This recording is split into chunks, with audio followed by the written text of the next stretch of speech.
Hello students, मैं Deshmukh Singh BSc part first inorganic chemistry की class में हम बात कर रहे हैं किसी भी अणु में केंद्रीय परमाणु पर किस तरीके से संकरण का निर्धारण किया जाता है। लास्ट वीडियोज में हमने ये देखा था कि किसी अणु में केंद्रीय परमाणु कौन सा है, हम कैसे पता लगाएंगे। उसके लिए मैंने आपको तरीका बताया था कि किसी अणु में जिन परमाणुओं की संख्या कम होती है वह परमाणु केंद्रीय परमाणु होता है।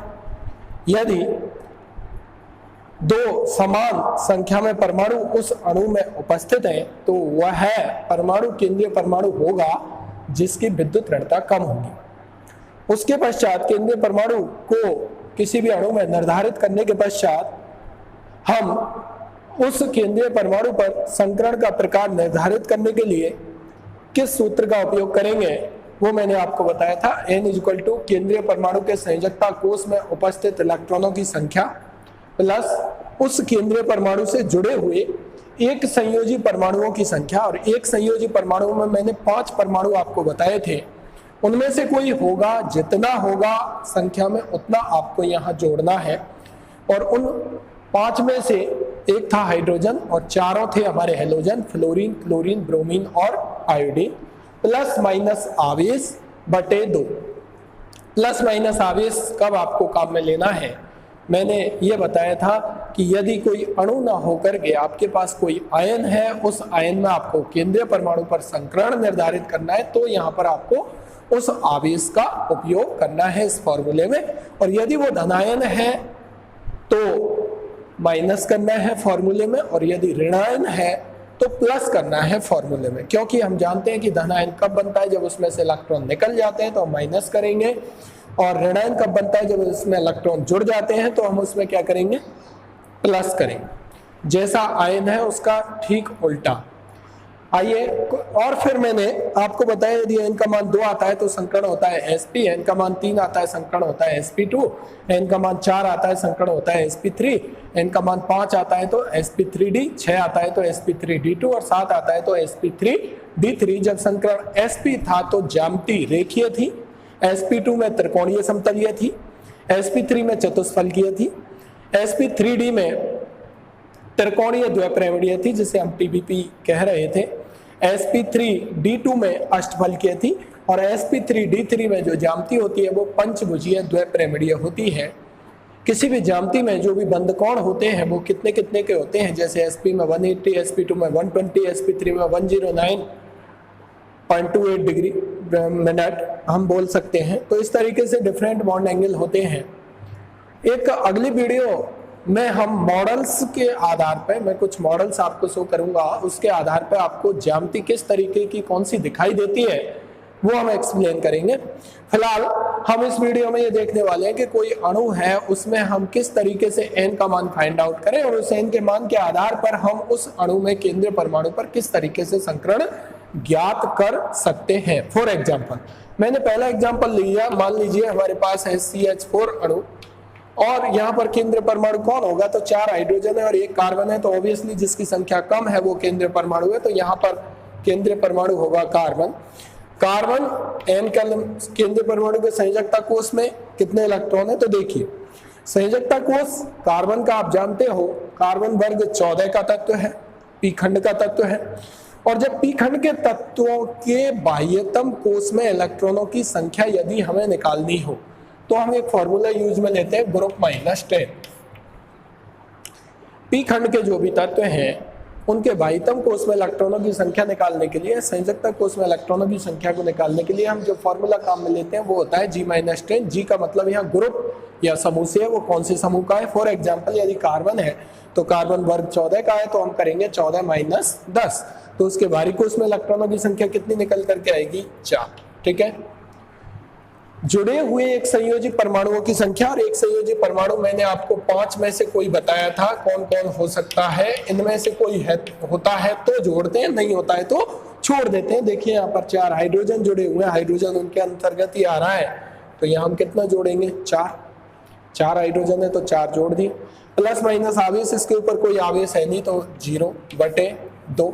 तो ये आ गया 8/2, मान आ गया 4। और मैंने आपको बताया जब n का मान 4 आता है, पिछली वीडियो में जो टेबल बनाई थी, अभी हम आगे की वीडियोज में उस टेबल को पूरा एक साथ बनाएंगे। n का मान 4 आता है तो संकरण कौन सा होता है? sp3 संकरण होता है। और ज्यामिति कौन सी होती है? चतुष्फलकीय ज्यामिति होती है। और बंद कोण कितने का होता है? 109 डिग्री 28 मिनट का होता है। ठीक है, इतनी बात हमने संकरण निर्धारित कर लिया इसमें। फॉर एग्जाम्पल मैं दूसरा एग्जाम्पल लेता हूं NH3 का अमोनिया में।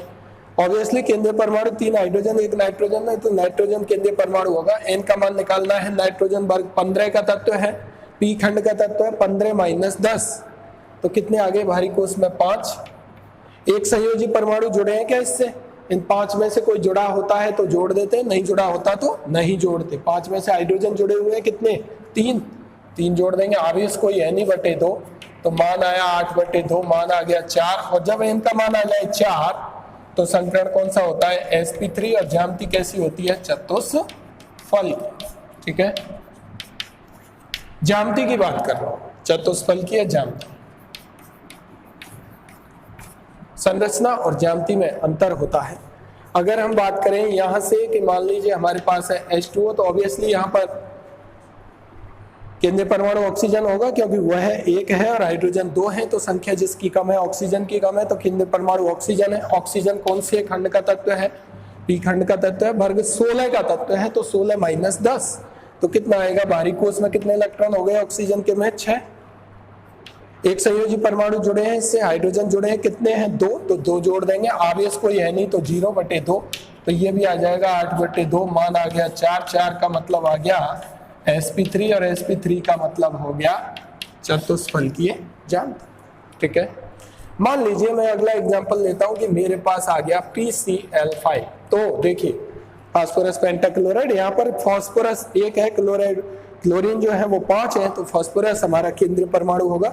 और फास्फोरस वर्ग p खंड का तत्व है, वर्ग 15 में आता है, नाइट्रोजन परिवार का तत्व है, तो वर्ग 15 की वजह से इसके बाहरी कोश में, संयोजकता कोश में 15 - 10 तो कितने इलेक्ट्रॉन हो गए? 5। एक संयोजी परमाणु देखिए हैलोजन से जुड़े हुए हैं, कितने? 5, तो यहाँ जोड़ देंगे। अगर कोई एक संयोजी के अलावा, इन 5 के अलावा और कोई जुड़ा है, जैसे मान लो ऑक्सीजन, अभी मैं एग्जांपल लूंगा, वहां से हम देखेंगे ऑक्सीजन जुड़ा है या और कुछ भी जुड़ा हुआ है, ये नहीं है तो हम उसको नहीं जोड़ते हैं। प्लस यहाँ पर कोई आवेश है नहीं बटे 2। जब 10 आया मान 10/2, 5 आया, जब n का मान 5 होता है तो संकरण क्या होता है हमारा? sp3d संकरण होता है। और sp3d संकरण में हमारी ज्यामिति क्या होती है? त्रिकोणीय द्वैपरिमेय, जिसे हम बोलते हैं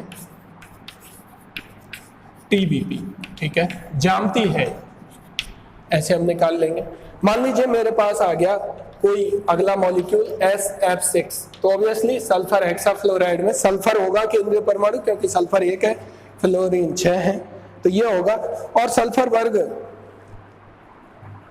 16 में आता है, ऑक्सीजन परिवार का है, तो इसके बाहरी कोश में कितने इलेक्ट्रॉन हो जाएंगे? वर्ग 16 में है, तो 16 - 10 बाहरी कोश में इलेक्ट्रॉनों की संख्या 6। एक संयोजी परमाणु जुड़े हुए हैं, कितने? 6। आवेश कोई है नहीं बटे 2, 12/2, 6। जब n का मान आता है 6 तो संकरण होता है sp3d2। और sp3d2 संकरण होने पर ज्यामिति मैंने क्या बताई थी आपको? कैसी ज्यामिति होती है? अष्टफलकीय, और बंद कोण होता है 90 डिग्री का। यदि मैं बात करता हूं कुछ और एग्जांपल्स की, जैसे मैंने एग्जांपल ले लिया IF7, तो यहाँ पर केंद्रीय परमाणु कौन सा होगा? आयोडीन। आयोडीन वर्ग 17 का सदस्य है। वर्ग 17 के सदस्य के बाहरी कोश में इलेक्ट्रॉनों की संख्या निकालने के लिए 17 - 10 सीधा सीधा निकाल सकते हो, तो कितने इलेक्ट्रॉन आ गए? 7। तो 7 इसके बाहरी कोश में हो गए। इसके एक संयोजी परमाणुओं में से जुड़े हुए हैं, कितने? 7। आवेश कोई है नहीं बटे 2, तो ये आ गया 14/2, मान आ गया 7। और n का मान जब 7 हो तो संकरण मैंने बताया था कौन सा? sp3d3। यहां से आप जोड़ सकते हैं 3d और 3p, 3 और 3 6 और 1 7।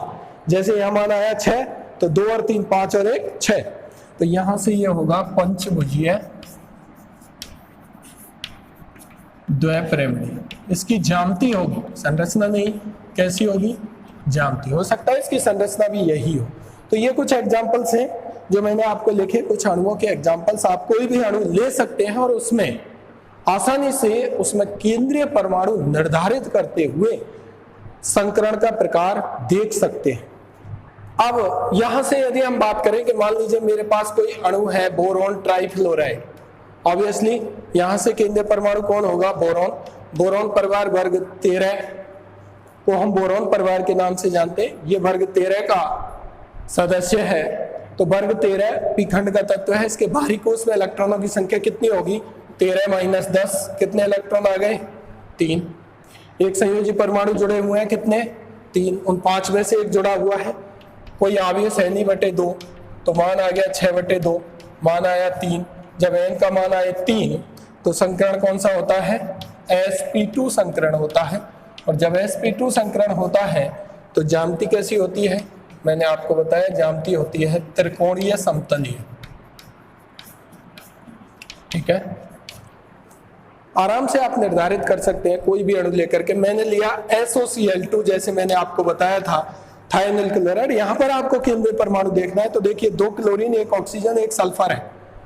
ऑब्वियसली क्लोरीन तो केंद्रीय परमाणु होगा नहीं, या तो ऑक्सीजन होगा या सल्फर होगा। तो मैंने बताया था जहां किसी अणु में 2 परमाणु समान संख्या में है तो केंद्रीय परमाणु हमें निर्धारित करना है, तो वहां हम ये वो परमाणु केंद्रीय परमाणु होगा जिसकी विद्युत ऋणता कम होती है। तो ऑक्सीजन और सल्फर में सल्फर की विद्युत ऋणता कम है, इसलिए केंद्रीय परमाणु है। तो n का मान निकालेंगे।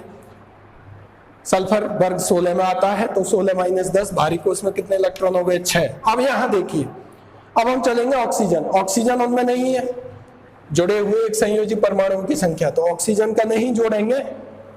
कौन है? क्लोरीन है। क्लोरीन कितने हैं? 2 हैं। 2 हैं तो हम यहाँ पर जोड़ देंगे 2। ठीक है, और आवेश कोई है नहीं, बटे 2। तो यहाँ कितना आ गया? 8/2। मान आ गया 4। 4 का मतलब n = 4। 4 का मतलब कौन सा संकरण? sp3 संकरण। और sp3 संकरण का मतलब इसकी ज्यामिति कैसी होगी? चतुष्फलकीय, ना कि ज्यामिति कैसी होगी इसकी? चतुष्फलकीय होगी, संरचना नहीं। अब हम बात कर सकते हैं कि मान लीजिए आपके पास कोई एग्जाम्पल आ गया SF4। यहाँ पर सल्फर होगा आपका केंद्रीय परमाणु। सल्फर वर्ग 16 में आता है। n का मान निकालेंगे। 16 - 10 6। एक संयोजी परमाणु 4, कोई आवेश नहीं, 10/2। मान आया 5। n का मान 5। 5 मान आने पर ही मैंने संकरण कौन सा बता रखा है? sp3d संकरण। यहाँ से आप गिन सकते हो 1 और 3, 4 और 1 5। और यहाँ से कैसी ज्यामिति आएगी? त्रिकोणीय द्विप्रेम। ठीक है, इस तरीके से। अब मैं कुछ आयंस की बात कर लेता हूं। मान लीजिए मेरे पास है कार्बोनेट आयन, मेरे पास है सल्फेट आयन, मेरे पास है और कोई भी आयन हम यहाँ ले सकते हैं, जैसे अमोनियम आयन। ठीक है, यहाँ पर तो देखिए कार्बोनेट आयन, अणु की बात नहीं कर रहा, यहाँ पर कार्बन होगा। ऑब्वियसली कार्बन है आपका केंद्रीय परमाणु, तो n का मान निकालेंगे। कार्बन वर्ग 14 में आता है। इसके बाहरी कोश में इलेक्ट्रॉनों की संख्या निकालने के लिए 14 - 10 कितनी आ गई संख्या? 4। एक संयोजी परमाणु जुड़े हैं क्या इससे? इन 5 में से कोई नहीं जुड़ा हुआ है तो हम कुछ भी नहीं जोड़ेंगे, 0। ठीक है, माइनस होता है तो देखिए यहां पर अब आवेश की बात आ गई। माइनस होता है तो प्लस करना है फॉर्मूले में, यदि प्लस होता है तो माइनस करना है। कितना करना है? जितना होता है। जैसे यहाँ -2 है तो हम क्या करेंगे? +2, तो हम करेंगे +2/2। तो n का मान यहाँ से कितना आ गया? 6/2। तो मान आया 3। 3 का मतलब होता है संकरण कौन सा? sp2 संकरण। और sp2 संकरण में कैसी ज्यामिति होती है? त्रिकोणीय समतल। ठीक है, ज्यामिति। इसको यदि हम देखते हैं सल्फेट को, तो सल्फर होगा इसमें केंद्रीय परमाणु, वर्ग 16 में आता है। बाहरी कोश में कितने इलेक्ट्रॉन हो जाएंगे? 6 इलेक्ट्रॉन, क्योंकि 16 - 10 6। एक संयोजी परमाणु कोई नहीं जुड़ा हुआ। 5 में से H, Cl, Br, I और H में से कोई नहीं है। कौन जुड़ा है? ऑक्सीजन। तो इसका शेयर कितना हो जाएगा? 0। माइनस होता है तो हम करते हैं प्लस, प्लस होता है तो हम करते हैं माइनस। माइनस है कितना है? 2, तो +2/2। तो n 8/2 मान आया 4। जब n का मान 4 हो तो संकरण कौन सा होगा भाई? sp3 संकरण होगा। ज्यामिति कैसी होगी? चतुष्फल की है, टेट्राहाइड्रल जिसे हम बोलते हैं, ऐसी ज्यामिति होगी। अगर हम बात करते हैं अमोनियम आयन की, तो ऑब्वियसली यहाँ पर नाइट्रोजन जो परमाणु है जो वर्ग 15 में आता है वो केंद्रीय परमाणु है, क्योंकि इसकी संख्या कम है। तो देखिए नाइट्रोजन वर्ग 15 में है, तो बाहरी कोश में कितने इलेक्ट्रॉन हो जाएंगे 5, 15 माइनस 10। हाँ, इससे एक संयोजी परमाणु जुड़े हैं जो मैंने बताए थे 5, उनमें से एक परमाणु जुड़ा है, कौन सा, हाइड्रोजन। तो यहाँ वो हम जोड़ेंगे, जितने जुड़े हैं, कितने जुड़े हैं, 4 जुड़े हैं, तो 4 प्लस जुड़ा हुआ है +1, तो हम करेंगे -1, ठीक है। तो यहाँ हम करेंगे -1, समझ में आ गया होगा, बटे 2। तो 9, 8 बटे 2, मान कितना आया 4, और जब n का मान 4 आए तो संकरण होता है sp3, और ज्यामिति कैसी होती है। अब जैसे मान लीजिए कहीं ऐसी स्थिति आ जाए कि वहां पर पूर्ण संख्या नहीं आए, दशमलव की संख्या आ जाए। कैसी संख्या आ जाए,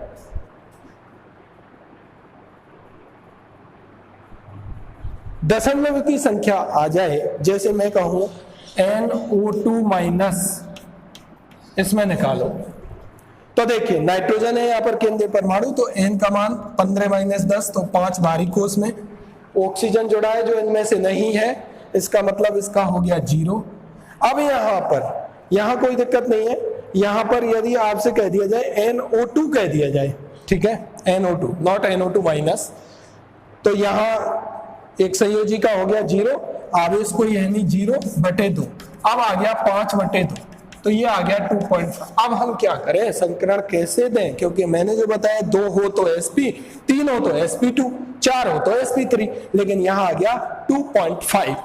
तो ऐसी स्थिति में जहां पर फुल इंटीजर वैल्यू ना हो करके फ्रैक्शन में आ रही हो, वहां पर आपको इसे होल इंटीजर में कन्वर्ट करना है। होल इंटीजर से मतलब इसको, जैसा आपने सार्थक अंक पढ़े, सिग्निफिकेंट फिगर, इसको अगले अंक में कन्वर्ट करना है 3, और 3 के अकॉर्डिंग आपको संकरण निकालना है। संकरण होगा कौन सा, sp2 होगा, तो ज्यामिति कौन सी होगी, त्रिकोणीय समतलीय ज्यामिति इसकी होगी, ठीक है। तो ये बात हुई। इस फॉर्मूले का उपयोग हम कैसे करते हैं, कैसे आपको किसी भी अणु में कोई भी केंद्रीय परमाणु निर्धारित करना होता है, और चाहे वो अणु हो या आयन हो, उसके द्वारा हम केंद्रीय परमाणु पर किस तरीके से संकरण ज्ञात कर सकते हैं। और भी डिफरेंट एग्जांपल्स हम लेकर के इसे अगली वीडियोज में सॉल्व करने का ट्राई करेंगे।